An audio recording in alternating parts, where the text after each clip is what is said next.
কি নিয়েছো মামা? ঠিক করে বলো। পেন নিয়েছো? কি হলো? হচ্ছে না।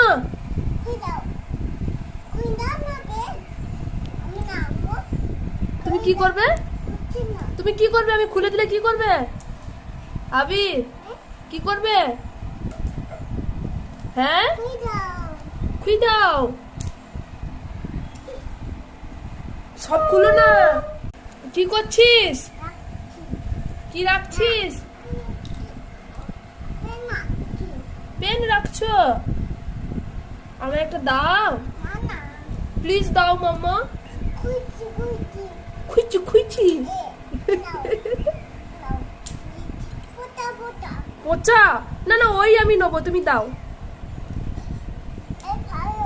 ভালো তো বেশ, পচাটাই দাও, আমি নেবো, দাও। হ্যাঁ।